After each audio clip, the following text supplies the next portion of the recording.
Welcome to our event this evening. The event is titled The Importance of Mentors for First Generation Students, and we're going to be featuring Dr. Bonnie Oglensky, who we'll be introducing in just a moment. But I wanted to take a moment just to introduce myself and my co-founder, I guess we'll call it, Dr. Elizabeth Alsop. I'm Dr. Carla Marquez-Lewis. I am the director of the psychology program. Dr. Alsop is the director of the communication and media program. We developed this series for first generation students. I guess it's been about a year and a half or so. We host about 2 events every semester. They deal with things from financial aid and financing college to navigating the academic landscape and demystifying academia, debunking myths. We also do some things around imposter syndrome. So it's really sort of spanned a lot of different topics. And tonight we're going to be focusing on mentoring, which is such an important aspect of your life, specifically for first generation college students. So I'm going to turn it over to Dr. Alsop now to introduce our distinguished guest this evening, Dr. Bonnie Oglensky. Thanks, Carla. As Carla was saying, we're really pleased to have with us tonight Dr. Bonnie Oglensky to talk with us about mentorship. She's a professor and academic director of the BA programs in Sociology and Human Relations here at SPS, as well as the advanced certificates in management and immigration law. As a sociologist, her interest in the socio-emotional complexities of professional and workplace relationships have led to research and publication of numerous scholarly articles, monographs, and books, including her most recent work called Ambivalence and Mentorship. And I think we'll put a link to Bonnie's book in the chat in just a minute. The book examines the intimate ties forged in long-term mentoring relationships among professionals in a range of career fields.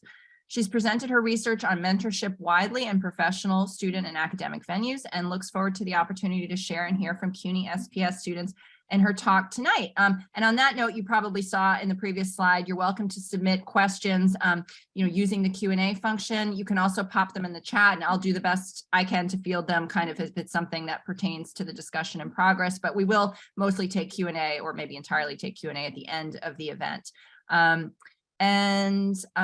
Yeah, I think that's Q&A. And there is a nice featured picture of Dr. Bonnie Oglensky. And I'll take that as my cue to turn it over to you. Thank you so much for joining us, Bonnie.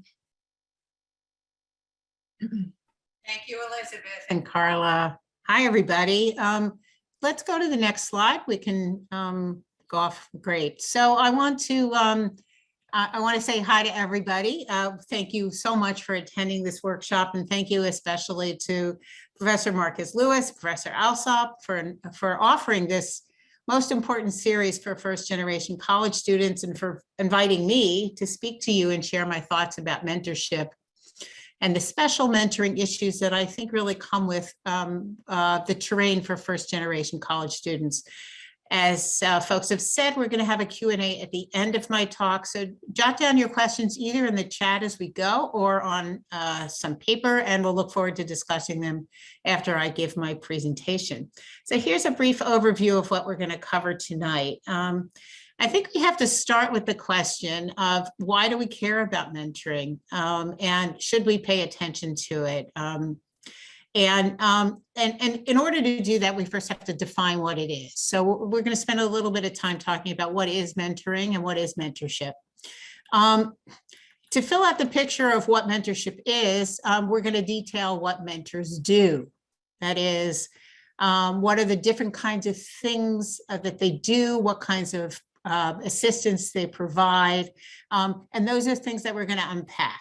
We're going to pay special attention to the kinds of guidance that mentors can offer in both the academic and career contexts. Since so many of you are leading double lives, both actually probably more than double lives, but at least double lives as students and as working people, I think it's important for us to cover that those areas.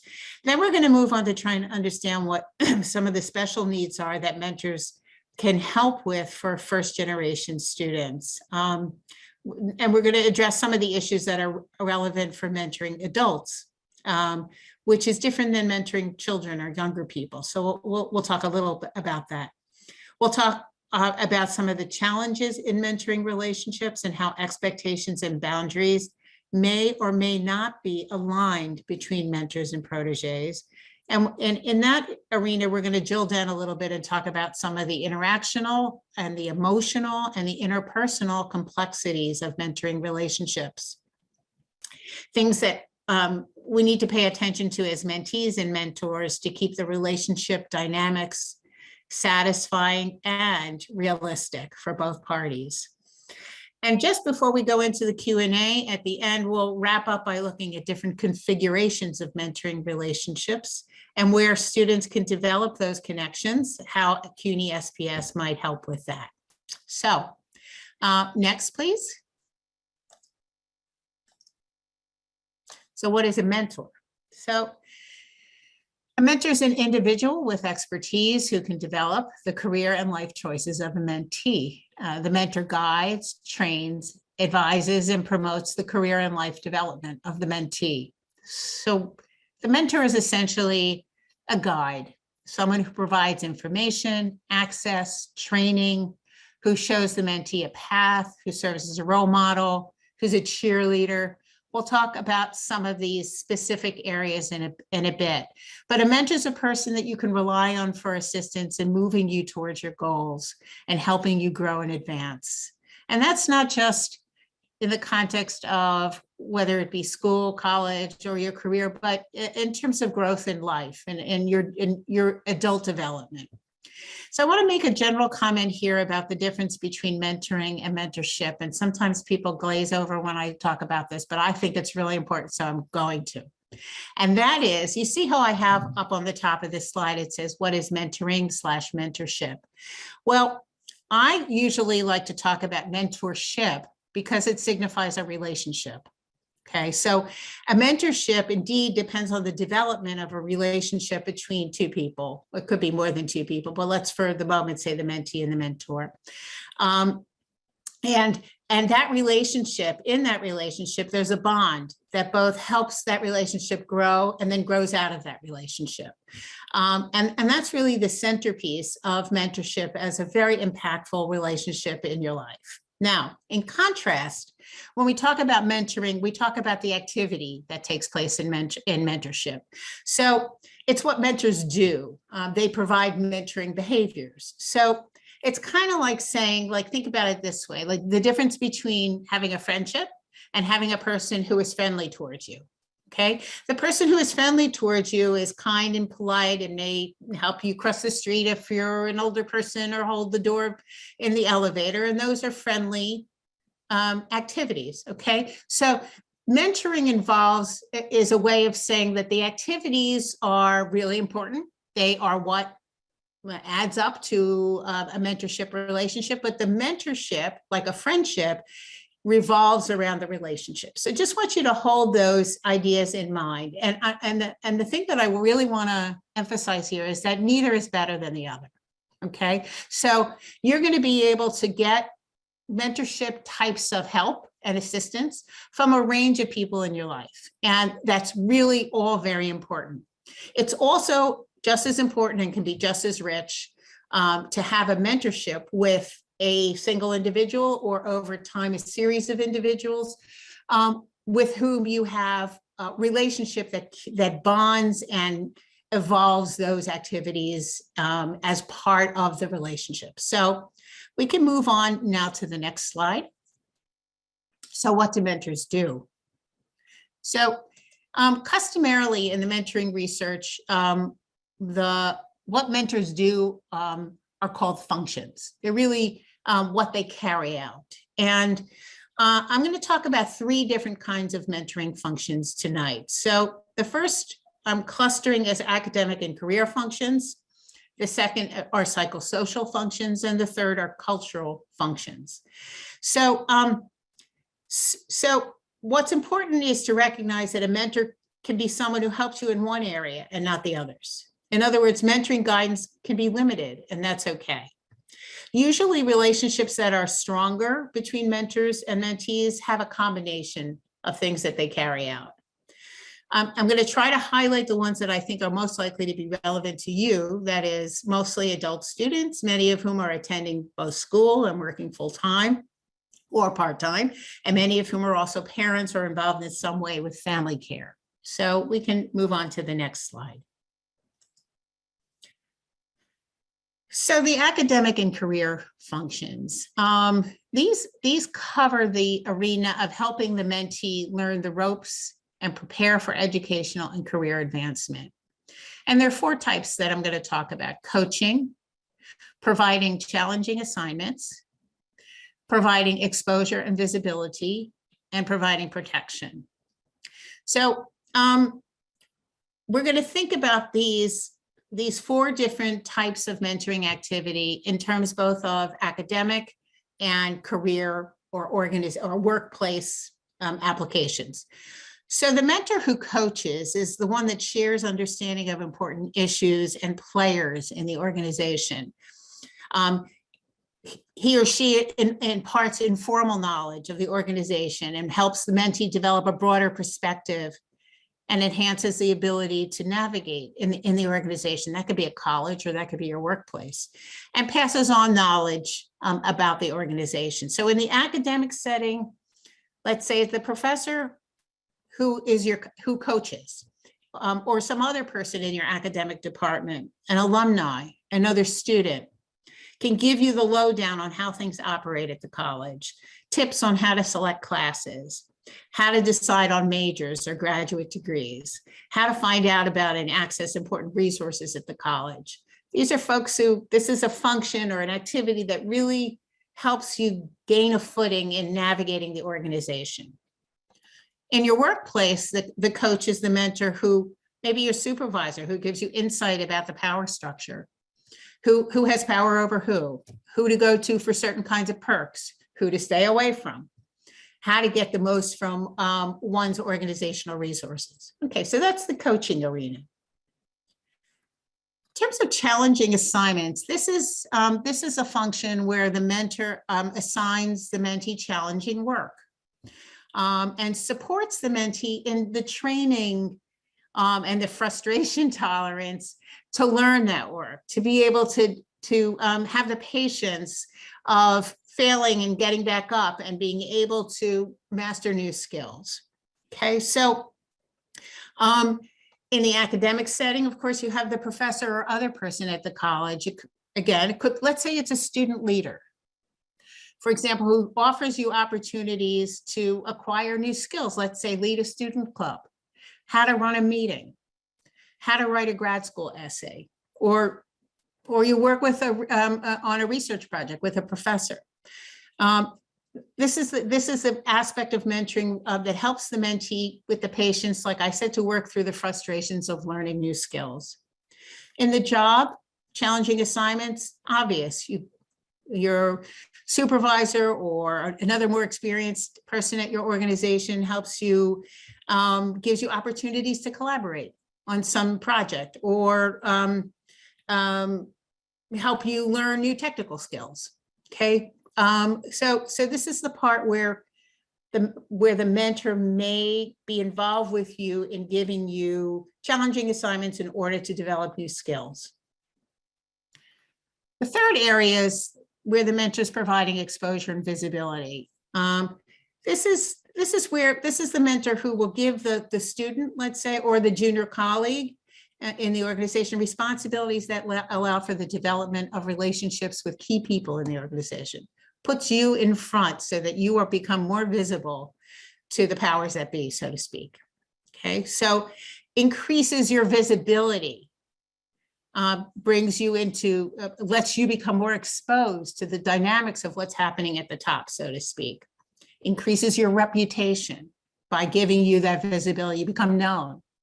You're not somebody who's sitting in a desk in Unit B and wouldn't be recognized in the hallway for who you are because you've never really met the people in the executive suite. Okay, so that can happen in the academic setting, and that can happen in the business setting. The professor or someone in the college who knows a lot of key people in the college, for example, important professionals at the school, let's say, who might find things you're doing interesting and worth showcasing. Some professor in some other department is running a research lab, and your mentor introduces you to that person because they know that you have these skills that nobody else knows. So you become more known. Your reputation becomes more known. Okay, the protector. This is the aspect of mentoring. It's pretty self-explanatory, where the mentee is shielded from untimely or potentially damaging contact with senior people, and the mentor is a person who will take credit or blame in controversial situations and intervene on your behalf as the mentee if you're ill-equipped to achieve a satisfactory resolution. So it's a person who, it's the aspect of mentoring of reducing risk to you as the mentee.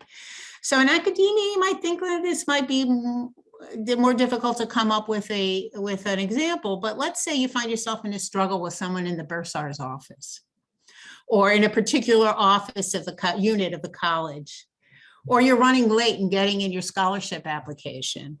So a professor mentor or some other person at the college with whom you've developed a mentor relationship may be able to go to bat for you, to vouch for you, so that you may not be penalized for the late submission, or they may advocate on your behalf so that you get what you need from the office that seems unresponsive. That's where the mentor is playing a protective role. At the job, the mentor is the person who's going to carry out protection to give you cover for, let's say, if let's say someone is challenging you for something you did or didn't do. I've been thinking a lot lately about the COVID issue and about remote work. So let's say your mentor is the one who's going to say, you know what, I know you do a really good job. I'll take the heat. You don't have to come into the office. I know the policy is you do, but we don't, we can keep an informal agreement between us, and I will go to the mat for you if this comes to light. So that's a protective aspect of mentoring. Okay, so let's move on to the next slide. The psychosocial functions are about the self and about identity. This is the aspect of mentoring that helps the mentee develop a sense of competence and clarity of identity. And there are 4 different ways that the mentor does that: through role modeling, through providing acceptance and confirmation, counseling, and being engaged in some kind of friendship. So let's talk about each of these a little bit of depth. These functions are ones that will help the mentee develop their confidence, their sense of self, their professional identity, and a maturing presence. With role modeling, the mentee observes the mentor's attitudes, their values, and behavior, and they become a model for the mentee to emulate. Think about, for example, just give a little thought to what attitudes, values, and behaviors of any of your professors or other students who are providing guidance to you do you want to adopt for yourself or emulate? Some folks say, do adults really have role models? And my answer is heck yes, definitely. Like, I have role models. Definitely, we all have role models. They're people who inspire us, who represent some aspect of self that we still want to realize that we're working on. Okay, so through conversations about tasks or common organization or educational concerns and career issues, the mentee learns the approaches, the attitudes, and the values held by the model, and this helps shape who he or she is academically, educationally, and professionally. Okay, so the role modeling is really crucial. There's an identification between the mentee and the mentor. I want to be like you in some way. Okay. So the next area is providing acceptance and confirmation. So in this sense, the mentor provides support and encouragement. Basic trust is established, and given the mentee feels a basic foundation of acceptance, and then they can feel like they can take risks. It's okay to fail. It's okay to say, I don't know how to do this or that, or I'm afraid or I'm anxious to do that. There's an allowance for experimentation of new behaviors. And this is really important in growing, as we all know. Thirdly, the mentor can be a counselor or provide counseling. Now, this isn't like therapy. And this is really important thing to clarify. I mean, and some of these things that where I'm drawing the line are boundary issues. And we're going to talk about that sort of as we get closer to the end of the talk. But in mentoring, the mentor can enable the individual to explore personal concerns that may be interfering with the mentee's positive sense of their self to be able to achieve, let's say, getting through school or performing their job. To be able to discuss one's doubts with, one's concerns, and these can be shared confidentially.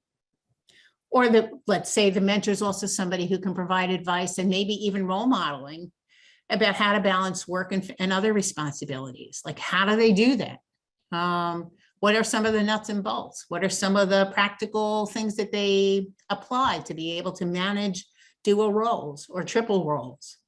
Okay. And finally, friendship. So, over time and in certain kinds of mentoring relationships, the social interaction can't help but result in mutual liking. The mentee and the mentor like each other in the best of circumstances. Okay, so, and they enjoy informal exchange. Maybe they go on walks together, maybe they have coffee together, maybe they do holidays together, maybe they don't do any of these things. So I want to keep underlining that there's no sense of any relationship being inferior to any other relationship if any of these pieces are present or missing.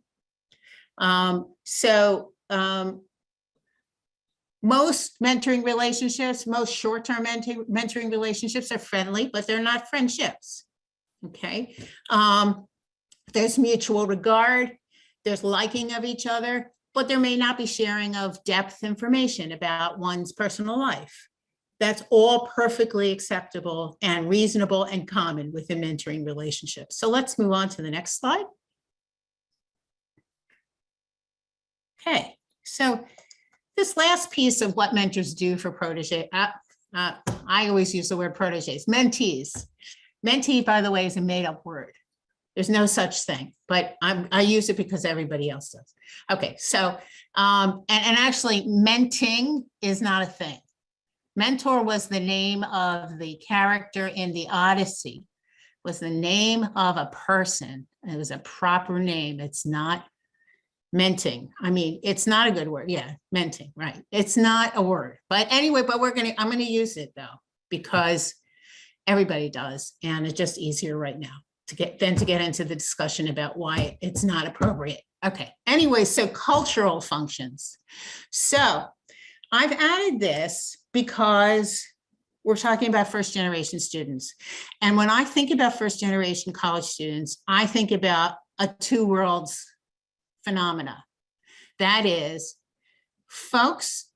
it's like folks who are first generation students are coming from one world, that is, let's say their family and their community, and they're entering into this like strange foreign world of rules and norms and expectations and assumptions that they don't know from. They don't really have the social capital. They don't have the knowledge of, they don't really make the same assumptions.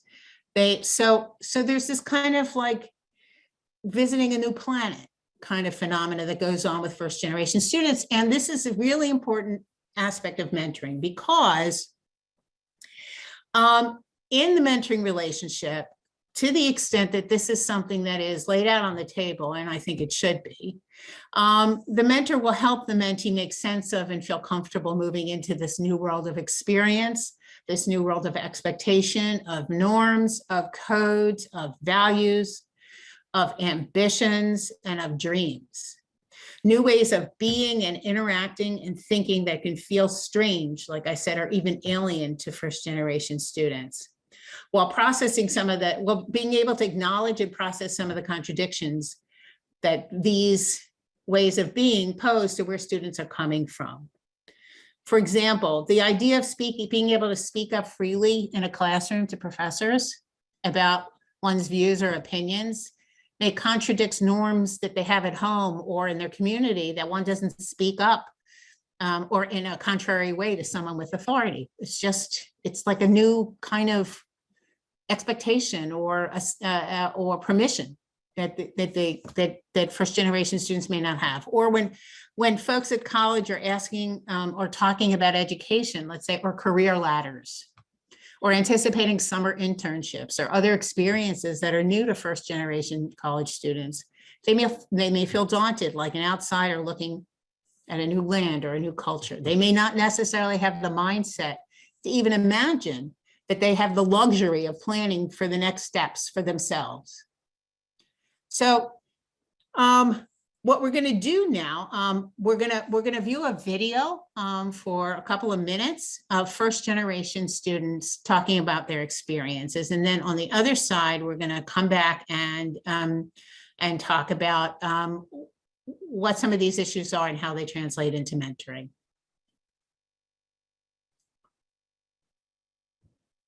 I felt that I wasn't good enough. I felt that everybody was at least like 2 steps ahead of me because I was a first generation college student. It's definitely hard transitioning as a first generation college student. There's definitely not much help for people who don't know the counselors and don't know where to go for help. I didn't realize there was deadlines to fill out the FAFSA, or you had to have your books in by a certain day, and there's just a lot of things I had to work on and ask a lot of questions. As a first generation student, the biggest challenge I faced was support from family members. You know, college was something new for them, not just me. Being a first generation student was significantly different than being, a student whose parents had gone to college. And that was something that I noticed immediately, just when I got to school. When I first went into college, I felt like at certain times I didn't belong, or that I wanted to give up. Everyone else seemed to have an instruction manual in the form of their parents, where I winged it.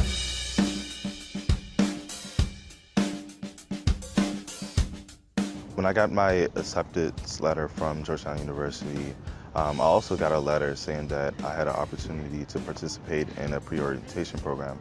And then I knew that everything was going to be all right. The support I had in school probably came from other first generation students because we all knew the sort of obstacles and challenges that we faced, and we kind of had to be each other's support system. I felt that I could finally have a support system, some people to back me up, some people that I can go to whenever I felt lonely, whenever I felt discouraged. My principal, he helped me a lot personally. I went to him to, just send off emails to college and send off papers. And my counselors, I went to them every now and then and got help. I was fortunate enough to be a part of First Generation College Bound, where they walked us through those FAFSA forms, walked us through the college application forms, and even helped us get some of those fees waived. Whether it was leadership workshops, whether it was resume building workshops, cover letter workshops, different things like that I've definitely found helpful.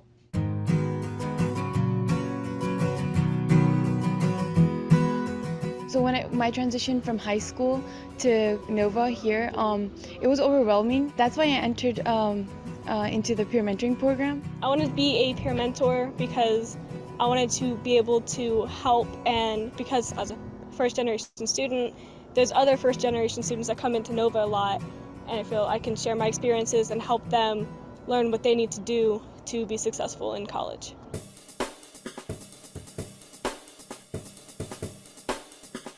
I would definitely encourage policymakers to provide more resources for first generation students, not so much just pushing them to go to college, but helping them through the step-by-step process to get there. I would tell policymakers and administrators that one way that you can better support first-generation college students is through mentorship programs that begin early and really identify those students in their early stages of middle and high school. I think something that would have made it a lot easier is if they had kind of like a program for like first generation students to get together and somebody to kind of talk to them as a group, so you realize, there's a lot of other people going through the same thing and they also have the same questions. Being first generation to me means being the first in my family to really pull us out of the vicious cycle of poverty. And I think being first generation also means empowering others to do the same. I look at it as an honor because, I'm the first person in my family to go to college and everyone's really proud of me, so. Being a first generation student enables me to kind of chart my own path and chart my family's path from here out, and hopefully I can, spur a generation of, grandchildren and children and nieces and nephews who it's the norm for them to go off to college.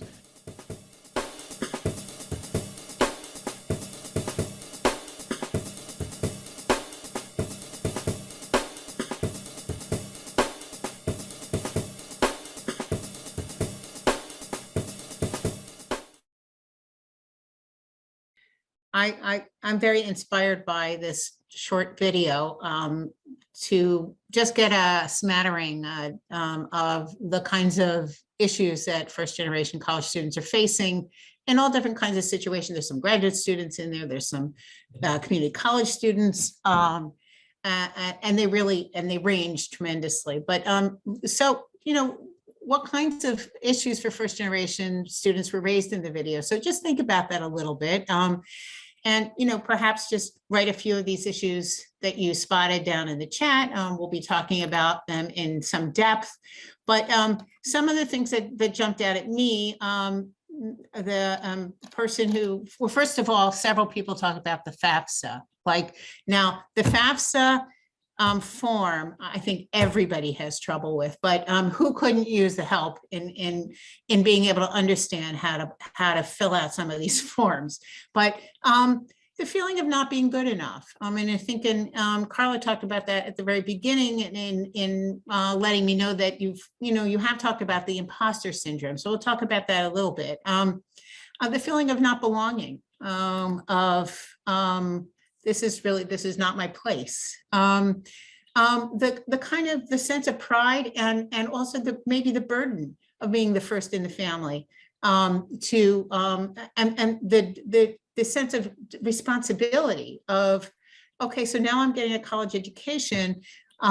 Yes, and the challenge of knowing who you can talk to, but now I'm getting an education. So that means that I'm going to chart my life and my future ahead in a way that maybe my family didn't have the opportunity to do. And I want that for my kids and my nieces and my nephews and my grandkids. So there's a lot packed up in this whole idea of this moment in a person's life where they're turning a corner and then pivoting. And in such a way that there's a profound sense of change that could happen. So how does this relate to mentorship? Well, what I want to say is that I want you to think about all the ways in which you would love to get some help.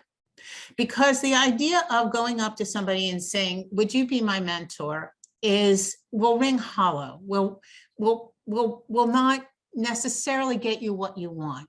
What you really want to do is you want to understand what you want, what kinds of things you want help with, what kinds of things you think that you would like to be influenced around, and start with those areas. So I want to talk a little bit about, drill down a little bit to some of those areas that jumped out in the video to me. So, and I've said this already, but I'm going to reinforce it. This idea that your outlook on your life opportunity and the ways that education fits into that is a really important and bold and substantial place for you to think about what a mentoring relationship what conversations with a mentor could be about.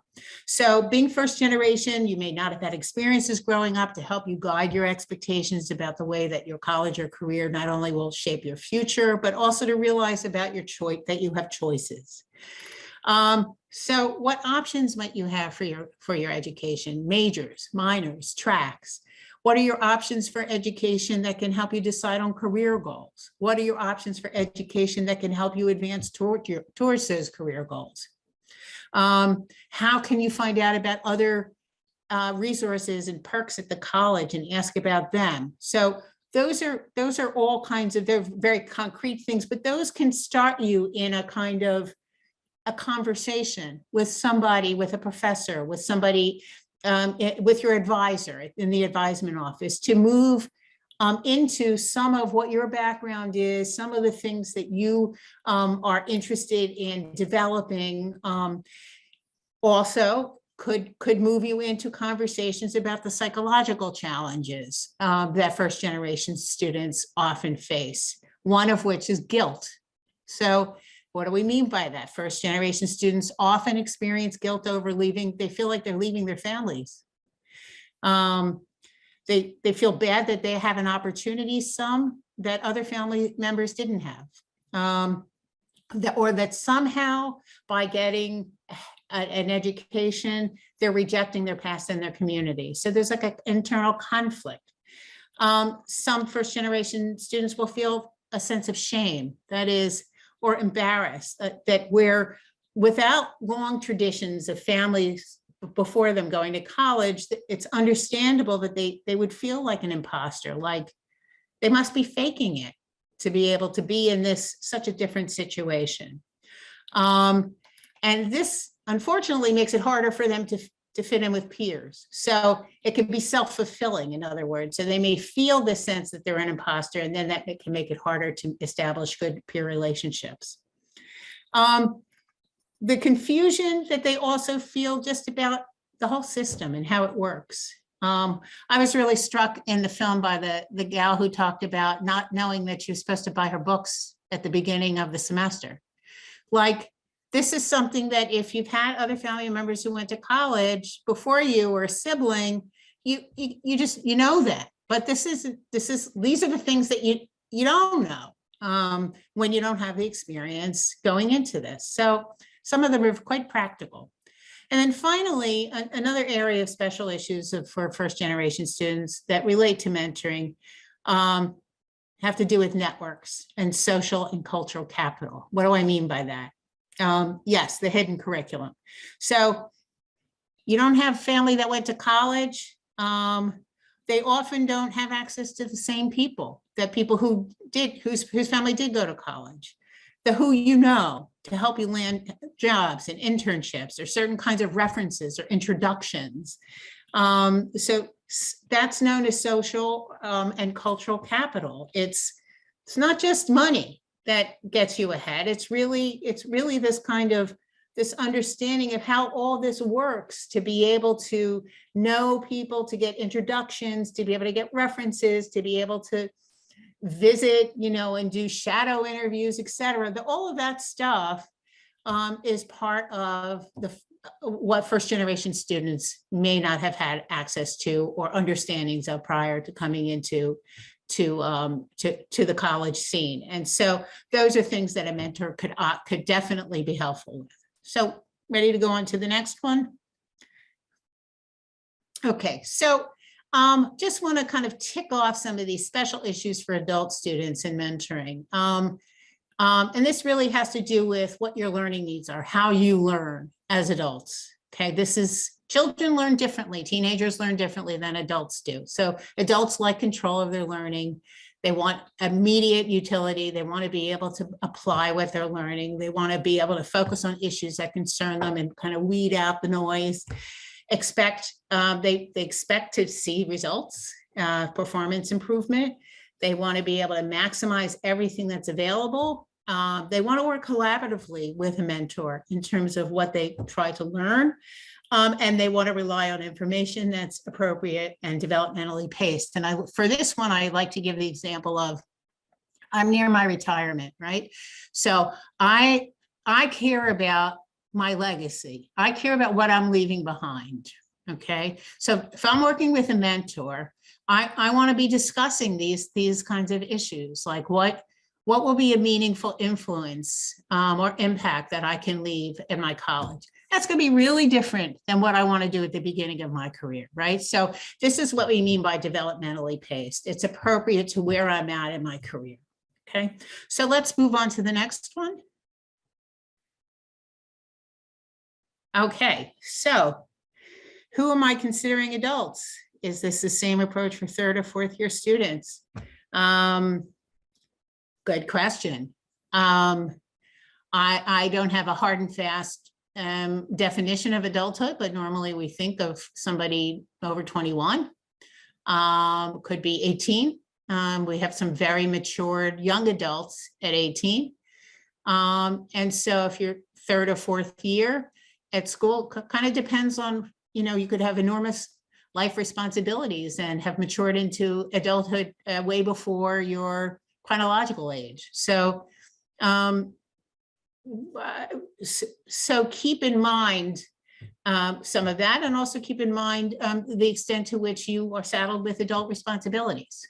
Or I shouldn't use the word saddled, but have adult responsibilities. So let me talk before, and we're getting close to the end of this talk, about setting expectations and boundaries. These are some of the challenges in mentoring relationships for first generation students, really for everybody. So the first thing to say is that, just to remind you all that mentorships are relationships. Okay, so in any relationships, all relationships start, they evolve over time, they have tensions, they have ups, they have downs, they have more intense times and less intense times. So how they are helpful, though, depends to a great extent on the fit between the mentor and the mentee. And some liken this in the mentoring literature to chemistry, like chemistry in any relationship. And there's a lot of research out there about the ingredients of that chemistry. Like, what is it that makes for a good fit between a mentor and a mentee? Whatever that fit is, there are a number of dynamics that one needs to take stock of as you begin and experience the development of the relationship. And here are some. So expectations and boundaries. I'm going to add one third part in here too. So expectations, the relationship you have to be realistic about what your expectations are. Unrealistic expectations for mentors or mentees, both. If you have unrealistic expectations, you expect the moon, you expect your mentor to do you favors or train you endlessly or give you unlimited time, that both of you are going to feel frustrated if one or the other's expectations for the mentoring relationship are not met. So you clearly have to discuss your expectations and goals for the relationship, the amount of time that will be involved, and the activities that you're going to do together that will alleviate some of the problems of these kind of out of sync expectations. The expectations, therefore, have to be shared and agreed upon. Mentorship is not just all about the mentee. So the mentor needs to get something out of this relationship too. And sometimes that's just merely the pleasure of teaching. Oftentimes it's quite satisfying for a mentor to be able to feel like they have some influence in ways that is beneficial to another person. So, but there is a piece that has to do with the benefit to the mentor as well. And again, it needs to be developmentally appropriate. And I talked a little bit about that a moment ago. The expectations need to be right where you're at. You can't expect the mentor to give you a job or an A. You shouldn't turn up late or cancel meetings.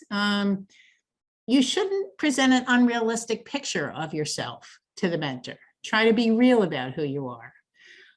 You should not expect your mentor to have all the answers. This is the part that I really love to talk about, and I'm not going to go into great depth here, but a lot of people think their mentors or they're people who they look up to, like, have a magical way of knowing things, that they're brilliant, or they are powerful, or they just know everything. And that here's the deal. They have come up through the ranks. They have worked very hard to get all of those things. There's nothing magical about what they know or who they are or how they conduct themselves. Okay, they have worked really hard to get where they are. So that means that you can't just, by being around them, possess what they have. You need to work hard too. So, okay, so boundaries are the other piece that I wanted to talk about, which is that where you draw the lines. And some of the common problems in a mentoring relationship, excessive time and energy commitments. You or your mentor may find that you have situations that arise that infringe on the time that you plan to spend together. Have to kind of draw the line, be clear about that. You have to draw the line between what's mentors are just people, right? What the chapter in my book is called Walking on Water with Feet of Clay. So that's my chapter on idealization. Yes. So you need to be careful about overdependence in the relationship, about whether you're too dependent on the mentor and having a lot of expectation about leaning on that person for reassurance, support, perks of any sort, or having that person lean on you, exploit you to do their work,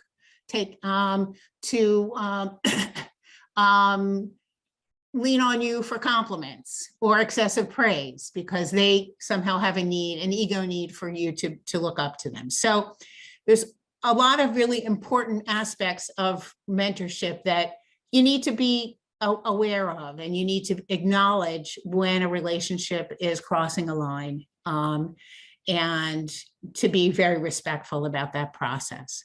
So the last thing that I want to say here before talking finally about configurations is that it's unlikely that a mentor is going to have all the traits, skills, and characteristics that you're seeking. Okay. Cultivate more than one mentoring relationship if you can. Don't put all your eggs in one mentor basket is what I would say. You will find that different people will be able to provide different things to you. And it's important for you not to lay all of those expectations at one person's feet. Yeah. So let's move on to the next slide. Okay, so what are the configurations? Somebody asked this in prior to coming on tonight about peer mentorships.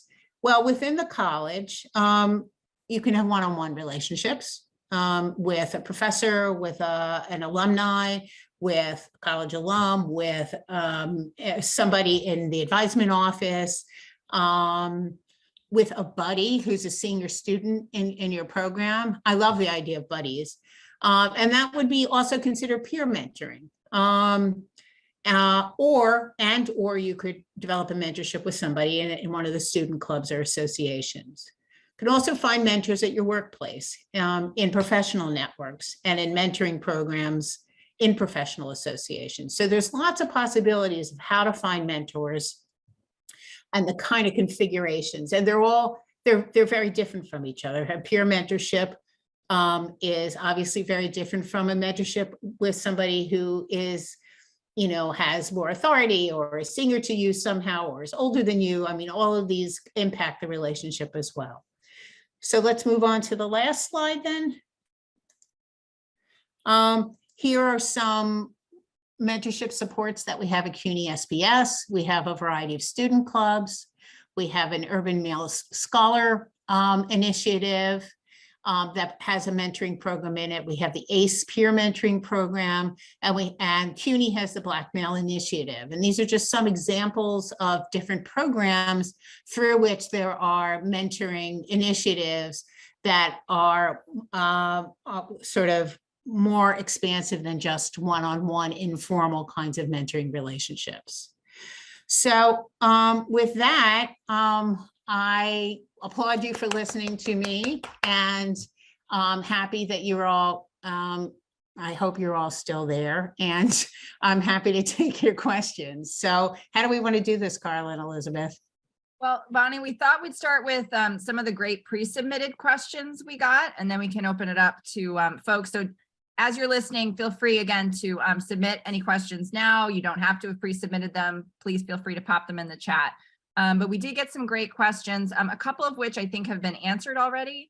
So let's see, Carla, I think I'll start with one, then I'll let you throw one out to Bonnie. The one I'm seeing here that I don't think has been addressed specifically, although you definitely touched on it, is it okay to ask a professor to be a mentor? what can you recommend for that approach? Sure. I mean, one never knows what your professor is going to say. I think that I think what's probably a more effective way to approach your professor is to say, I'd love to have a conversation with you. Can we meet on a Zoom? And when we're back on campus, to meet in your professor's office maybe, and just say, sort of what you've noticed about that person that draws you to them, something about maybe what they share as their interest, or the way that they just appear, or what their values are, and say that I resonate with this or that thing about them, and that I would maybe like to learn some things with them, to maybe work with them. But, I have a chapter in my book. Is it in the book? Or it's in another article? It's called the M word. Okay, so, and the M word, you're smiling, right? You get it, right? The M word is loaded. It's like you say, will you be my mentor? And it's like saying, will you be my mother? Or will you be my guru? And so it's got all this stuff connected to it, so that, and different people feel different things about the word. So it's almost better to kind of just not label it and be involved in the doing of it, in the substance of it, and not worry about what you call it. Okay. I think this is, for example, when I did my study of, one of my studies of mentoring relationships, I found that when people had mentoring relationships and they also called it a mentoring relationship, that there were a lot of people that I contacted that said, oh no, I'm not a mentor. Like they were just, they tried to stand back from it because they're afraid of the expectation that might carry with it. Like somehow they would be too responsible, or there would be too much of an anticipation of what they would do for them. So, try not to get hung up on the word as much as the connection, making the connections.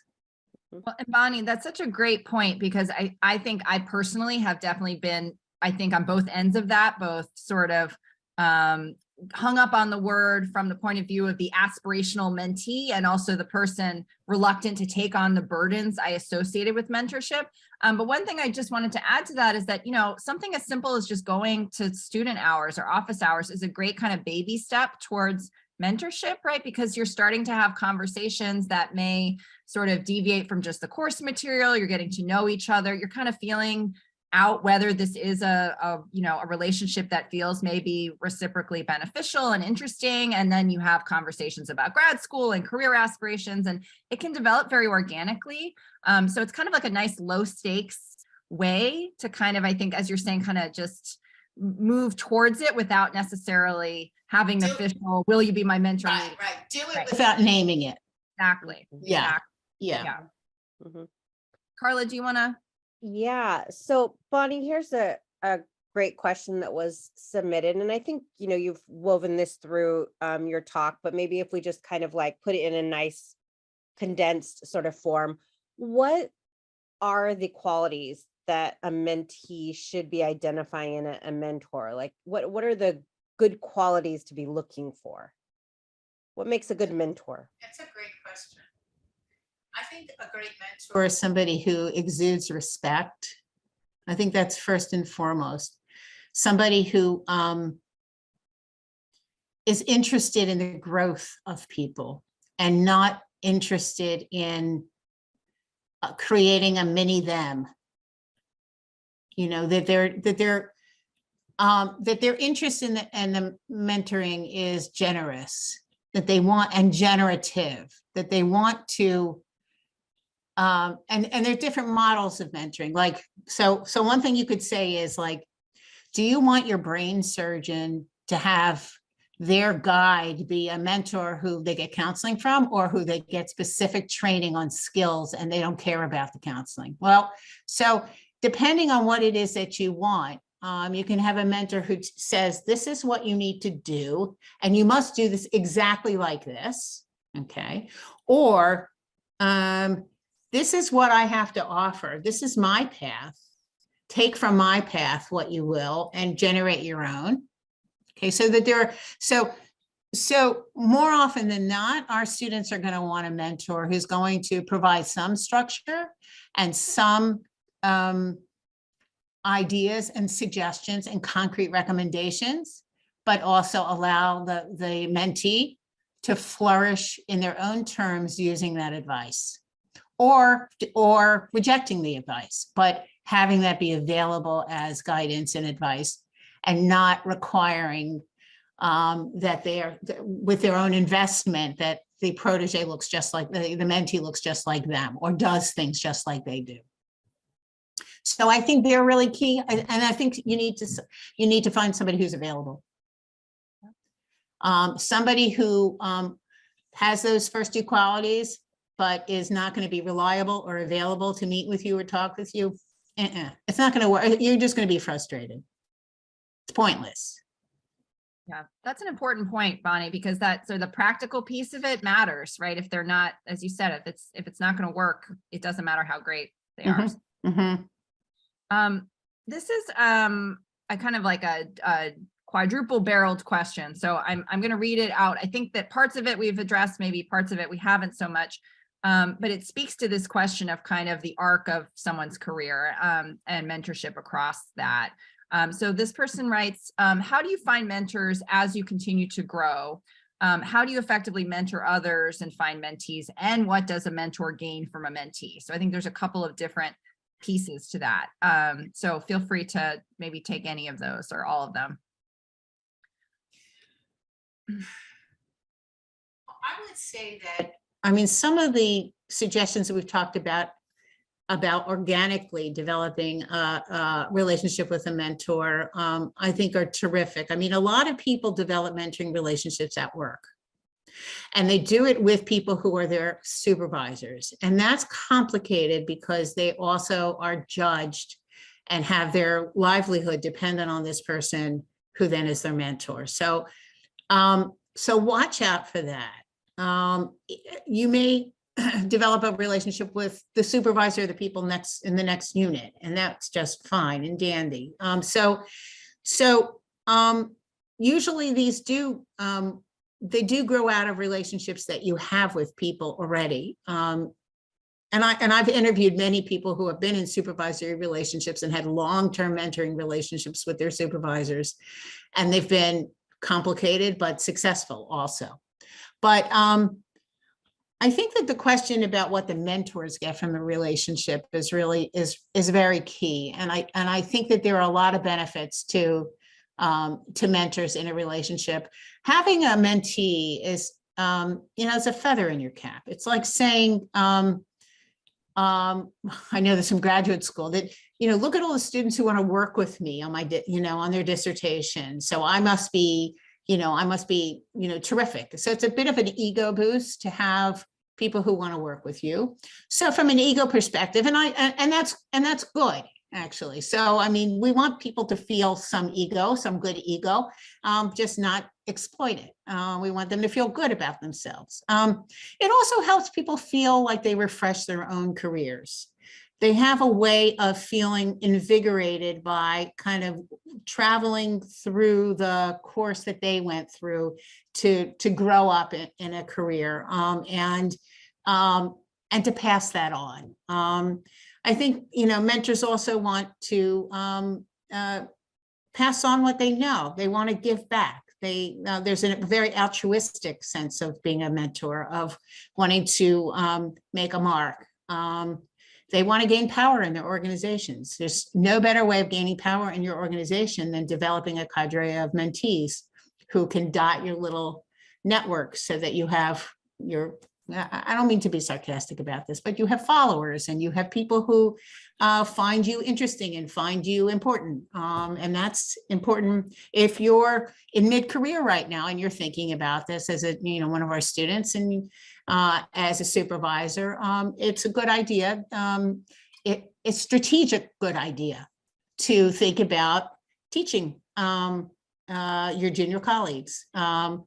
And hopefully you'll have an enjoyable time getting to know them and mentoring them, but you will also be situating yourself in your organization in a way that could make a difference for you. So those are some of the ideas. Great. Bonnie, as you were talking, I was reminded too of one of my personal favorite mentors who reminded me once I was getting very paranoid. I had to ask someone else professionally for a favor, and he was like, Elizabeth, people want to help. Most of the time, people like to help. And that's not always true, right? As you're saying, there are definitely people to watch out for. And I've certainly had negative mentorship experiences, but there is that altruistic impulse and that desire to want to help. It does often feel good for the helper. If it's a thing they can help with, like, yeah, it's nice. Truly. Carla, sorry, I interrupted you. Go ahead. No, that's okay. I mean, this question is a very practical one, and I think it's important. So is there a cost to mentorship? And I think this person means literally. Do mentors charge a cost, or really I'll expand that a little. Should there ever be any cost associated with any area of mentorship?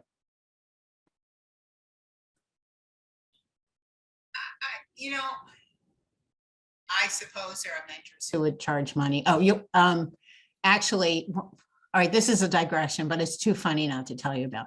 So when I was writing my book, I was looking for all kinds of references in popular culture to mentoring. And I came across a bunch of personal ads. Remember personal ads? I mean, some of these were like, it's like Match.com or something like that, but it used to be like in a newspaper, and people would like write looking for in search of mentor, like good looking, dark hair, whatever. And I mean, all right, so why was I sharing that with you? I mean, just how it's permeated the popular culture, and it's been commodified. So the question about money is not unimportant. So there are many mentorship organizations that I think there are probably mentorship organizations that would charge you, where you could sign up and pay a fee and talk to a mentor online, let's say. I'm not familiar with them right now, but there were a lot of pen pal mentors. There are a lot of organizations that have blogs about mentoring, et cetera, et cetera. But, I mean, in terms of whether that's right, which I think is behind some of the question, whether that's moral to do that, to charge money, paying for a mentor seems to go against many norms. I think largely it, from its roots, from its origins in the Odyssey, it was an uncle-nephew relationship. And so it was familial and it was patriarchal. So it starts out in a patriarchal way. So, but it's about a kind of a primordial, essential connection that people have with each other to connect the generations. Okay, so from that sense, it's not something that you can put a cost to. It's not a commodity, but everything's become almost everything has, can be commodified. So, or commercialized. So I wouldn't be surprised if that exists. Look, we pay for therapy, right? Psychotherapy. I mean, and that has its roots in, healing arts, which, I mean, Carla, you could tell us whether there's any kind of legacy or history of therapy being something that was just free. So I'm just giving you my opinion about this at this point. I mean, I think that there's an argument to be made that people could make the argument that sure, why not pay for mentoring if it's helpful? Great, it'll give you entree into organizations. If you have this person as your mentor and they have a big reputation and a big name and they're willing to write you a letter or a book blurb or whatever it is that you want, go for it, So, that's in a land where a commercial logic to everything is permissible. Yeah, and I will say though that at least, in an academic setting, students should know that faculty are not allowed to accept money from you to do those kinds of things. So what we're talking about is really outside of that. I mean, I think students are even surprised to know that we can't even accept your end of the semester nice Starbucks cards, your Christmas, woven mittens. I mean, if it's above a certain threshold, that it's very, very, very low. $15. $10. Yes, it is $10 at CUNY. 15. And or is it 15? It is 15. I just went to the ethics training yesterday. So I mean, faculty can't accept it. So if a faculty member were to be charging you, that would be just, completely out of line. But outside of academia, the rules, just those kinds of rules, are not there. Elizabeth, I'll pass it to you. Oh yeah, great. I'm seeing a lot of great discussion in the chat too. I think we've worked through almost all of the questions in the chat. There was one that was a slightly more specific question, Bonnie, and I'm not sure if you have insight into this, but the questioner was asking about best practices for initiating mentorship with undocumented youth. And I'm not sure if that person is still here and wants to unmute and say more about maybe the context for that question, if they had particular, reasons for wanting to ask that, or if maybe they work with undocumented youth. But Bonnie, do you have any thoughts on that? I would say be careful.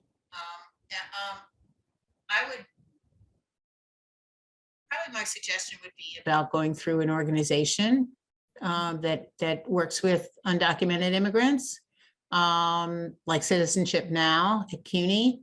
And that's where I think you'll find most friendly and not compromised individuals. I mean, I'm not saying that you can't trust people, but I think that if there are concerns specific to being undocumented, you should really probably work with somebody who has the knowledge that can really help you around those things.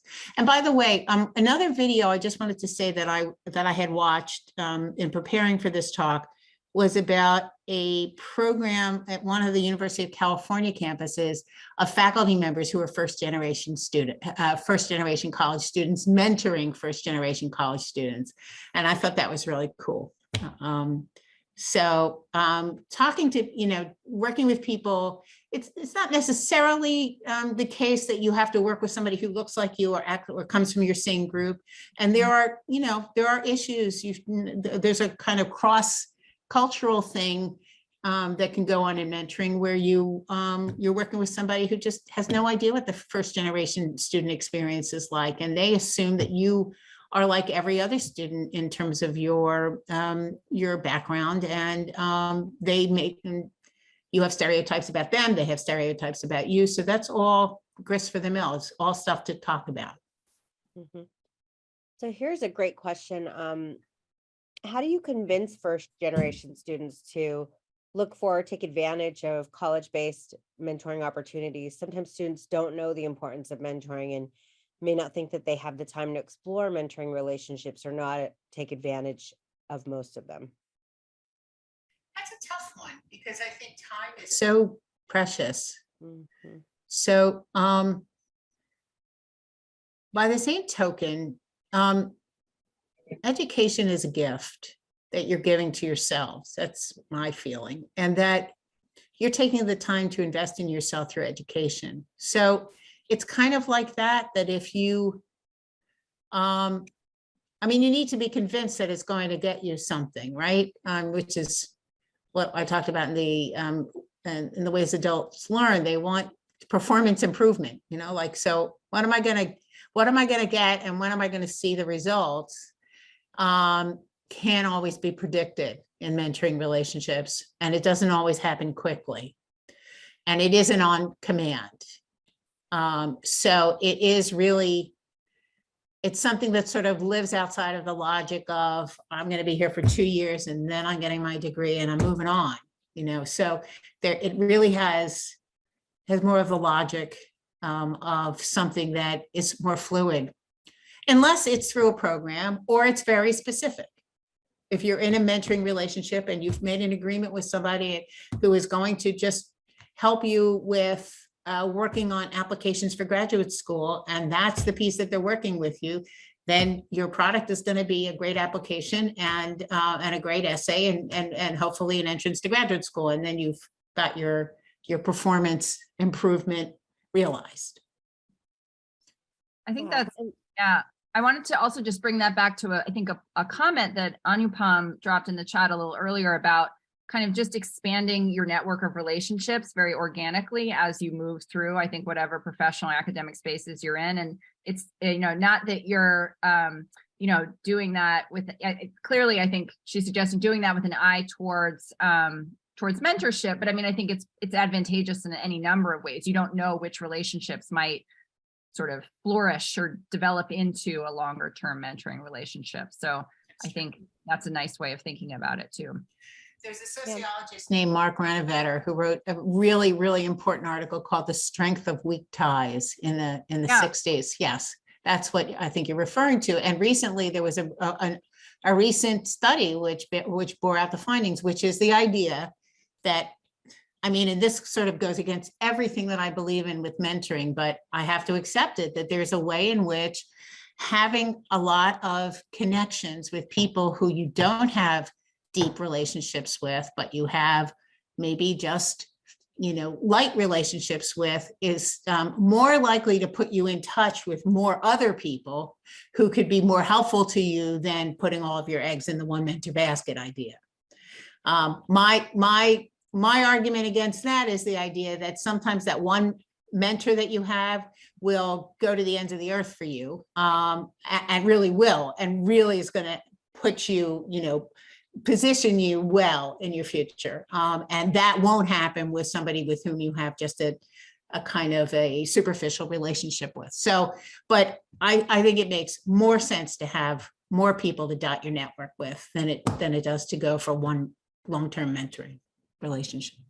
I also wanted to mention, Shalima, to, your question about convincing first gen students, to take advantage of this. I think a lot of times it's that first generation students are interested in these topics and want to know these things, but as Dr. Oglensky talked about, this time is a factor. And I think that Dr. Alsop and I have spent a lot of time trying to think about different ways to bring information to students. And you'll see if you keep up with the first gen emails that go out, some things that we're trying to think about, bite-sized ways to get people information, developing a section in the resources in the website, developing a student club, working on grants right now to try and figure out ways to help students in different ways. But I think it's about juggling a lot of things. And then I also think it's about, how do you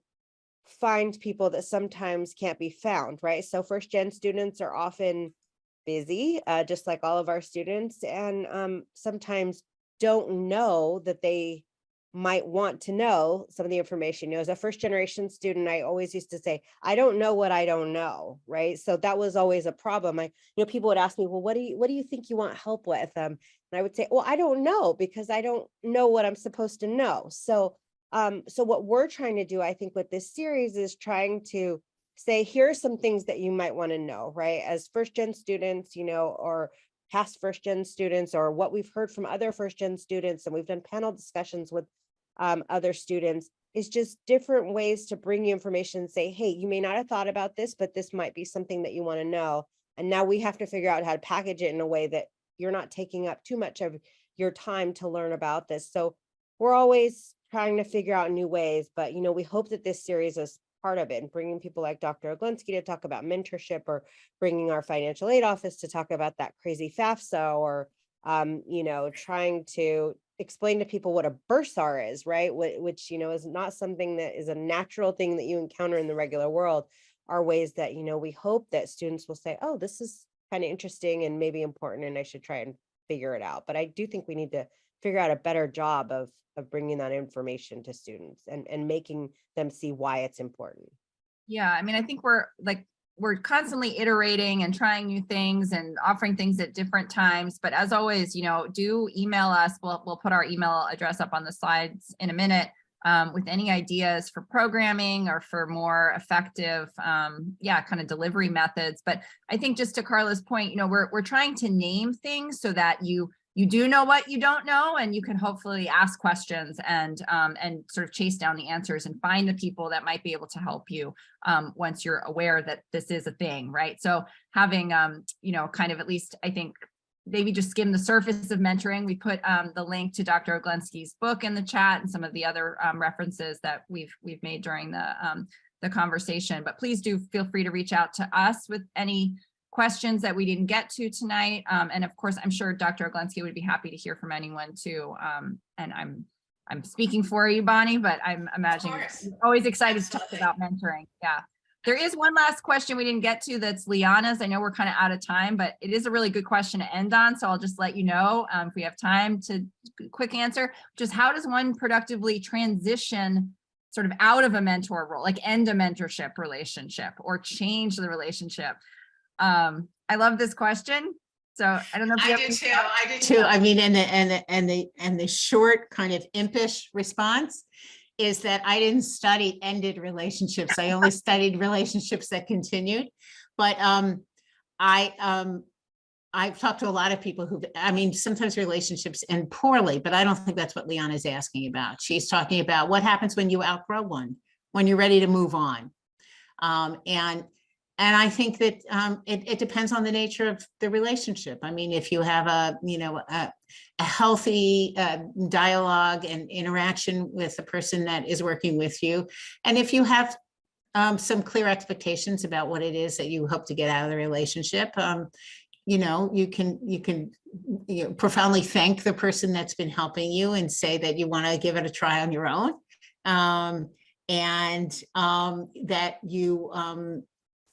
you're ready to spread your wings and go it alone and see how that works, and express your gratitude.